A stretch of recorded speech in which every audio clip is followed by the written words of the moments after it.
जय जगन्नाथ। आज गोटे पॉइंट कहबी हुए तो किसी सेकुलर हिंदू को खराब लगी पारे आउ किसी साधारण हिंदू ए विषय जानी न थाई पारंती।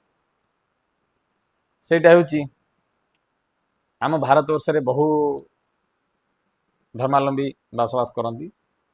ता मध्य गोटे ख्रीस्टियन धर्म जहाँ को आम ईसाई बोली कहे। आपण मैंने लक्ष्य रखिए से माने तांकर कार्य बाइबल हिसाब से करती। बाइबल को से अनुसरण करती। मुसलमान संप्रदाय लोक से कुरान को अनुसरण करती।